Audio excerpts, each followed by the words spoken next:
ఎదుర్కొంటున్న ఆర్థిక పరిపాలనా సమస్యలను వెంటనే పరిష్కరించాలని national independent schools alliance, Telangana recognised schools managements association నాయకులు ప్రభుత్వాన్ని కోరారు. పెరుగుతున్న పన్నులు, నిబంధనలు, ఆర్థిక భారం కారణంగా ప్రైవేటు పాఠశాల నిర్వహణ కష్టతరంగా మారుతోందన్నారు. విద్యాసంస్థలపై వాణిజ్య ఆస్తి పన్ను తొలగించి పాఠశాలల రక్షణ కోసం ప్రత్యేక చట్టాలు తీసుకురావాలని కోరారు. అలాగే స్కూల్ బస్సులకు సబ్సిడీలు, విద్యార్థుల రవాణా సేవలపై జీఎస్టీ మినహాయింపు కల్పించాలని విజ్ఞప్తి చేశారు.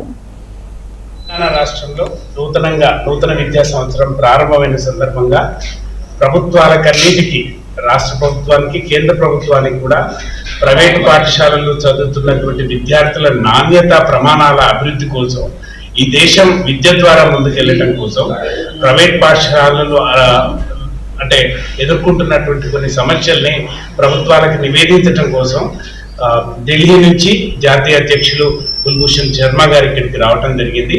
స్కూల్ పైన ఉన్న సమస్యల పైన ప్రెస్ మీట్ పెట్టడం జరిగింది. ప్రెస్ మిత్రులందరూ కూడా సహకరించినందుకు చాలా ధన్యవాదాలు. ఎట్ ది సేమ్ టైం ఈ ప్రెస్ మీట్లో కవర్ అయిన పాయింట్స్ ఏంటంటే, స్కూల్కి సేఫ్టీ యాక్ట్ అనేది ఒకటి తీసుకురావాలి. ఆర్టీఐ అటాక్స్ అనేవి జరగకుండా కొంచెం మాకు ఒక యాక్ట్ తీసుకొని వస్తే బాగుంటుంది. At the same time subsidy on buses అంటే రిమూవల్ ఆఫ్ జిఎస్టీ కనుక చేస్తే స్కూల్స్కి చాలా హెల్ప్ అవుతుంది. ఎందుకంటే స్కూల్ ఫీజు ఎంతుందో బస్ ఫీజు కూడా అంతే అవుతుంది. సో పేరెంట్స్కి హెల్ప్ అయ్యేలాగా ఇది ఒకటి ప్రణాళిక ఏర్పాటు చేస్తున్నాం మేము. దీంతో పాటు కమర్షియల్ ప్రాపర్టీ ట్యాక్స్ అంటే all the schools are following under commercial property tax. So నేనేమంటున్నట్టు డొమెస్టిక్ కనుక మీరు చేస్తే స్కూల్స్కి కొంచెం హెల్ప్ చేసినట్టు అవుతుంది.